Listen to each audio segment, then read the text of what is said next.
ঢাকা বিশ্ববিদ্যালয়ে একটা অপ্রত্যাশিত ঘটনাকে কেন্দ্র করে একটা অপরাজনীতি করার যে চেষ্টা চলছে, পুরো দেশকে অস্থিতিশীল করার যে চেষ্টা চলছে। আপনারা জানেন যে ঢাকা বিশ্ববিদ্যালয়ে একজন শিক্ষার্থী কাম ছাত্রদল নেতা হত্যাকাণ্ডের শিকার হয়েছে। এটাকে কেন্দ্র করে একটি বিশেষ মহল টোটাল বাংলাদেশকে অস্থিতিশীল করতে চায়। কিন্তু বাংলাদেশ ইসলামী ছাত্র শিবির এ বিষয়ে সোচ্চার এবং সিরিয়াস। তারা কাউকে কোনো অপরাজনীতি করতে দিবে না। ইসলামী ছাত্র শিবির এ বিষয়ে দুইটা বিবৃতি দিয়েছে, একটা ঢাকা বিশ্ববিদ্যালয় শিবির আর একটা সেন্ট্রাল শিবির। শিবিরের বিবৃতি প্রমাণ করে শিবির অত্যন্ত সজাগ এবং সোচ্চার, কাউকে কোনো ছাড় দিবে না। দর্শক, শিবিরের এই বিবৃতি পর্যালোচনার আগে, বিশ্লেষণের আগে বলে রাখি, বিলিভ ইট অর নট, এই যে সাম্য হত্যাকাণ্ড আর সামনে আরো যত হত্যাকাণ্ড মাহফুজরা ঘটাবে, দেখেন, হত্যাকাণ্ড যদি নিছক হত্যাকাণ্ডই হয়, যদিও আমি এটাকে মনে করি পরিকল্পিত কিছু, যেমন যদি এরকম হয় যে আসলেই দুইটা বাইকে ধাক্কা লেগেছে অথবা ছিনতাইকারী বা নেশাখোর দুই গ্রুপে মারামারি হয়েছে, এক গ্রুপকে হত্যা করে চলে গেছে, দ্যাটস ডিফারেন্ট কেস, এটা হতে পারে, সিম্পল।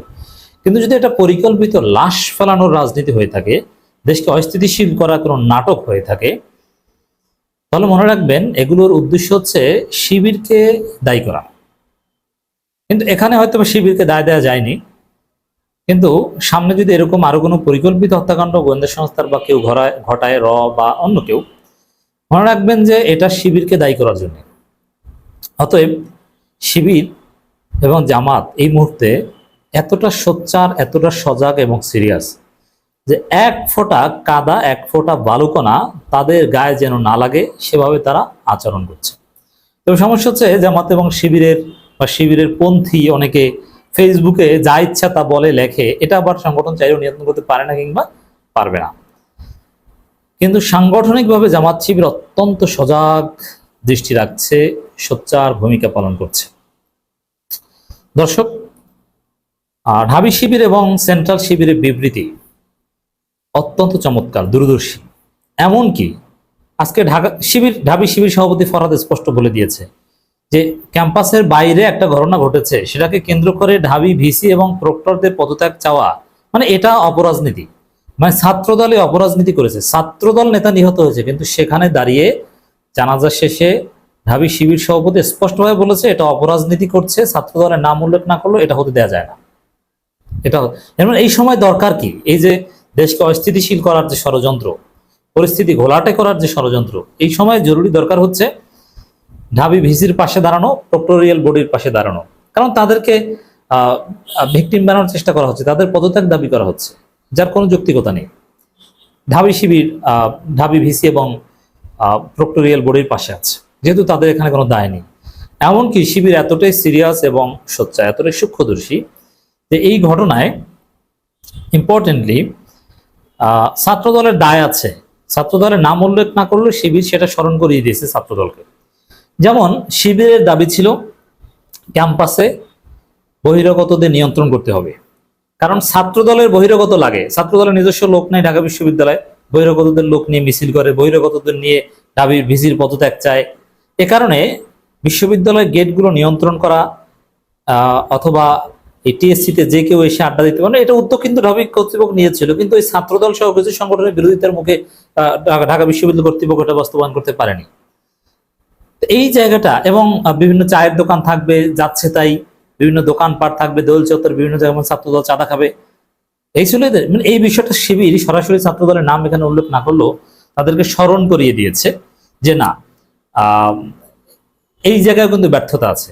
কারা এটা করেছিল আমরা জানি, অতএব ছাত্রদলের দায় আছে। যদি এটা নিছক ওই ছিনতাইকারীদের দুই গ্রুপের মারামারি ফলে ওই ছাত্রদল নেতা হত্যাকাণ্ডের শিকার হয়ে থাকে, অথবা নেশাখোরদের দুই গ্রুপে, সেখানেও ছাত্রদলের দায় আছে, কারণ নেশাখোররা ঢোকার মতো পরিবেশ তৈরি করেছে কেন। এর ফলে যেটা হয়েছে দেখেন, একটা বিষয় যে আসিফ মাহমুদ যেটা জানিয়েছে, সরকার এবং গণপূর্ত অধিদপ্তর, মেট্রো রেল কর্তৃপক্ষ সবাই নড়েচড়ে বসেছে যে না, ঢাকা বিশ্ববিদ্যালয় এভাবে অবাধ চলাফেরার সুযোগ দেওয়া যাবে না। সরোয়ার্দী উদ্যানকে একবারে রমনা পার্কের মতো বানানো হবে, ব্যাপক লাইটিং করা হবে, প্রত্যেকটা ইঞ্চি ইঞ্চি সিসি ক্যামেরার আওতায় আনা হবে, এবং কোনো নেশাখোর বা এই ভাসমান কোনো প্রস্টিটিউট বা কেউ থাকতে পারবে না। শিবির এটাই চেয়েছিল, অতএব শিবিরের দাবি কিন্তু এখানে পূরণ হচ্ছে। তো শিবির প্রত্যেকটা জায়গায় সূক্ষ্মদর্শী ভূমিকা পালন করে আসছে। অতএব শিবিরের উপর দায় চাপিয়ে দাও, এটা চাইলেই পারা যাবে না। এবার আসি দেখি শিবিরের বিবৃতি। ঢাকা বিশ্ববিদ্যালয় শিবির বিবৃতি দিয়েছে। ঢাকা বিশ্ববিদ্যালয় শিক্ষার্থী সাম্যের মৃত্যুতে গভীর শোক ও দুঃখ প্রকাশ এবং ক্যাম্পাস নিরাপত্তা নিশ্চিতে ব্যর্থ প্রশাসনের প্রতি নিন্দা। দেখেন, ঢাবি ভিসির পাশে দাঁড়িয়েছে, আবার প্রশাসনের প্রতি নিন্দাও জানিয়েছে। প্রশাসনের ব্যর্থতা কি? সাম্যের হত্যাকাণ্ডের সাথে প্রশাসনের ব্যর্থতার সম্পর্ক নেই। প্রশাসনের ব্যর্থতা হচ্ছে বহিরাগতদের প্রবেশাধিকার তারা লিমিট করতে পারেনি, এইটা ব্যর্থতা। এবং দেখেন শিবির কতটা স্মার্ট। আমার দৃষ্টিতে 5 আগস্টের পরে বাংলাদেশের যত সংগঠনের সবচেয়ে স্মার্ট পলিটিক্স করেছে ঢাবি শিবির, কোনো ভুল আমি দেখিনি। জামাতের আমিরে জামাত অনেক ভুল করেছেন, কিন্তু ঢাবি শিবির কোনো ভুল করেনি এখন পর্যন্ত। এটা ভুলের ঊর্ধ্বে সেটা বলছি না। তো দর্শক দেখেন, এই স্টেটমেন্টের শিরোনামে শাহরিয়ার সাম্যকে ছাত্রদল নেতা হিসেবে শিবির পোর্ট্রে করে না। শিবির ঢাকা বিশ্ববিদ্যালয়ের শিক্ষার্থী হিসেবে তাকে দেখছে, অন্য 10 জন শিক্ষার্থীর মতোই দেখেছে। তো এটারও একটা সিগনিফিকেন্স আছে। এর মানে এটা নিয়ে এটা পলিটিসাইজ করার সুযোগ শিবির দিচ্ছে না। ঢাবি শিক্ষার্থী নিহত হয়েছে, এটা কোনো পলিটিক্যাল ক্লাস ছিল না। এটাকে রাজনৈতিক রং দিয়ে কেউ রাজনৈতিক ফায়দা হাসিল করবে এই সুযোগ শিবির দিবে না। এ কারণে তার রাজনৈতিক পরিচয়টা কিন্তু মুখ্যভাবে সামনে আনেনি, ভিতরে এনেছে। ঢাকা বিশ্ববিদ্যালয় শিক্ষা গবেষণা ইনস্টিটিউটের 2018-19 সেশনে শিক্ষার্থী ও স্যার এফ রহমান হল ছাত্রদলের সাহিত্য প্রকাশনা সম্পাদক শাহরিয়ার আলম সাম্যের মর্মান্তিক মৃত্যু ঘটনায় বাংলাদেশ ইসলামী ছাত্র শিবির ঢাকা বিশ্ববিদ্যালয় শাখা গভীর দুঃখ প্রকাশ করছে। তো এখানে যদি শুরুতেই ছাত্রদল নেতা হত্যা এইভাবে আনা হতো, তাহলে ভাবটা এরকম হতো যেটা মনে হয় রাজনৈতিক কোনো হত্যাকাণ্ড। না, এটা রাজনৈতিক কোনো হত্যাকাণ্ড না। এটা আপাতত যতটুকু এসেছে, এটা ছিনতাইকারী বা নেশাখোর 2 গ্রুপের কোনো ঘটনা, তাদের মধ্যে সংঘাতের একটা ফল। এটা পলিটিক্যাল কোনো বিষয় না, কিন্তু ছাত্রদল এটাকে পলিটিসাইজ করার চেষ্টা করছে। এক যৌথ বিবৃতিতে ছাত্র শিবির ঢাকা বিশ্ববিদ্যালয়ের সভাপতি এস এম ফরহাদ ও মহিউদ্দিন খান বলেন, নিজ ক্যাম্পাসে বহিরাগত সন্ত্রাসী দ্বারা একজন শিক্ষার্থী খুনের এই ঘটনা ক্যাম্পাসের শিক্ষার্থীদের নিরাপত্তার জন্য হুমকি। এমন ঘটনা প্রমাণ করে ঢাকা বিশ্ববিদ্যালয়ের শিক্ষার্থীদের নিরাপত্তা প্রদানে প্রশাসন ব্যর্থতার পরিচয় দিয়ে। প্রশাসনের ব্যর্থতার আবার ফরহাদ ব্যাখ্যা করেছে যেটা আর এটা নিজ ক্যাম্পাসেও বলবো না, এটা তো ক্যাম্পাসের বাইরে। সরোয়ার্দী উদ্যান ক্যাম্পাসকে বলেছে, আমরা বলেছি না ঢাকা বিশ্ববিদ্যালয় সরোয়ার্দী উদ্যান ক্যাম্পাস না, সরোয়ার্দী উদ্যান আউট অফ ক্যাম্পাস। ওটা ক্যাম্পাসের জায়গা ছিল, বাট ওটা আউট অফ ক্যাম্পাসের ওটা শাহবাগ থানা, গণপূর্ত অধিদপ্তর তাদের নিয়ন্ত্রণ, সিটি কর্পোরেশন নিয়ন্ত্রণ। যেমন ঢাকা বিশ্ববিদ্যালয়ে আপনি টিএসসি কোনো প্রোগ্রাম করতে গেলে টিএসসিতে তখন ঢাবি কর্তৃপক্ষের প্রক্টোরিয়াল বডির অনুমতি নিতে হয়। কিন্তু আপনি যদি সরোয়ার্দী উদ্যানে সমাবেশ করতে যান, তাহলে বিএনপি জামাত বা কেউ ঢাবি ভিসির কাছে বা প্রক্টরের কাছে আসে না, ওটা সিটি কর্পোরেশন গণপূর্ত অধিদপ্তর তাদের ব্যাপার, শাহবাগ থানার বিষয়। সেই এরিয়ায় নিহত নিজ ক্যাম্পাসের কথাটা ঠিক নয়। তারপরও এই ক্যাম্পাসের আশেপাশে নিয়ন্ত্রণ বা এই চাইলেই যে কেউ যেতে বেরোতে পারবে না, এইটা কর্তৃপক্ষের ব্যর্থতা।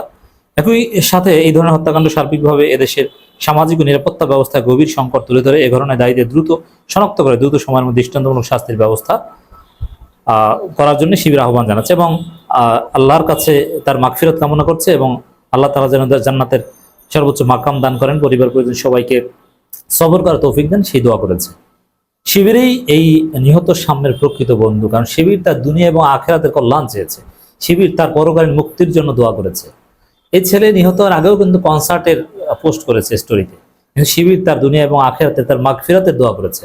ছাত্রদল তার জন্য মাগফিরাতের দোয়া না করে তাকে নিয়ে রাজনীতি করছে। শিবির সেই সুযোগ দিতে চাইছে না। অতএব শিবির বিচার চাওয়ার সৎ সাহস, সুষ্ঠু তদন্তের দাবি করছে। এর মানে চাইলেও কোথাও শিবিরের উপর দায় চাপানোর যুগ এখন আর নেই। ঢাবি শিক্ষার্থী সাম্য হত্যাকাণ্ডে শোক প্রকাশ ও দ্রুত বিচার দাবি করেছে বাংলাদেশ ইসলামী ছাত্র শিবির কেন্দ্রীয় শাখা। 14 মে এক যৌথ বিবৃতি দিয়েছেন শিবির সভাপতি জাহিদুল ইসলাম, সেক্রেটারি নুরুল ইসলাম সাদ্দাম।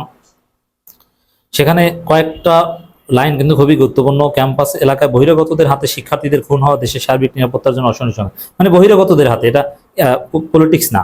দেশের পরিবেশ ও শিক্ষার্থীর নিরাপত্তা নিশ্চিত করতে বিশ্ববিদ্যালয় ক্যাম্পাস ও পার্শ্ববর্তী এলাকায় নিরাপদ রাখা অপরিহার্য, এটা শিবির আগে থেকেই বলে আসছে। আর ছাত্র দলেরই দরকার বহিরাগতদের, কারণ তাদের লোক নেই, বহিরাগতদের এনে তারা মিছিল করে। দুর্ভাগ্যজনক দেশের অধিকাংশ শিক্ষা প্রতিষ্ঠান অপরাধের অভয়ারণ্য পরিণত হয়েছে, বিশেষ করে ঢাকা বিশ্ববিদ্যালয় ক্যাম্পাস ও পার্শ্ববর্তী এলাকা বহিরাগত অপরাধীর অবাধ বিচরণস্থল হিসেবে গড়ে উঠেছে। সরোয়ার্দী উদ্যানে ছিনতাই, মাদকসেবী ও শিক্ষার্থীদের হেনস্থার মতো অপরাধ প্রায় সংঘটিত হচ্ছে। নেতৃবৃন্দ বিশ্ববিদ্যালয় প্রশাসন একক প্রচেষ্টায় পরিস্থিতি নিয়ন্ত্রণ রাখা কষ্টসাধ্য। এই জন্য প্রয়োজন আইনশৃঙ্খলা বাহিনী, বিশ্ববিদ্যালয় প্রশাসন এবং জনসাধারণের সমন্বিত উদ্যোগ। আমরা দেখেছি ঢাকা বিশ্ববিদ্যালয় কর্তৃপক্ষ একাধিকবার ক্যাম্পাসের নিরাপত্তা বিধানে, এই লাইনটি ইম্পর্টেন্ট, একাধিকবার ক্যাম্পাসের নিরাপত্তা বিধানে ক্যাম্পাসের বহিরাগতদের চলাচল নিয়ন্ত্রণ সহ নানা উদ্যোগ নিলেও একটি গোষ্ঠী বারবার সে প্রচেষ্টা বিরোধিতা করে এসছে। তার মানে এই যে বহিরাগতদের চলাচলের নিয়ন্ত্রণ উদ্যোগ, এটা বিরোধিতা করে আসছে কারা? এই ছাত্রদল বিরোধিতা করেছে, সামিনা লুৎফারা বিরোধিতা করেছে। তার ফলে এখন ছাত্রদল নেতার প্রাণ যাওয়ার মধ্য দিয়ে। তো এখানে ছাত্রদলের যে কিছু দায় আছে, শিবির কিন্তু এই জায়গাটা স্মরণ করিয়ে দিয়েছে।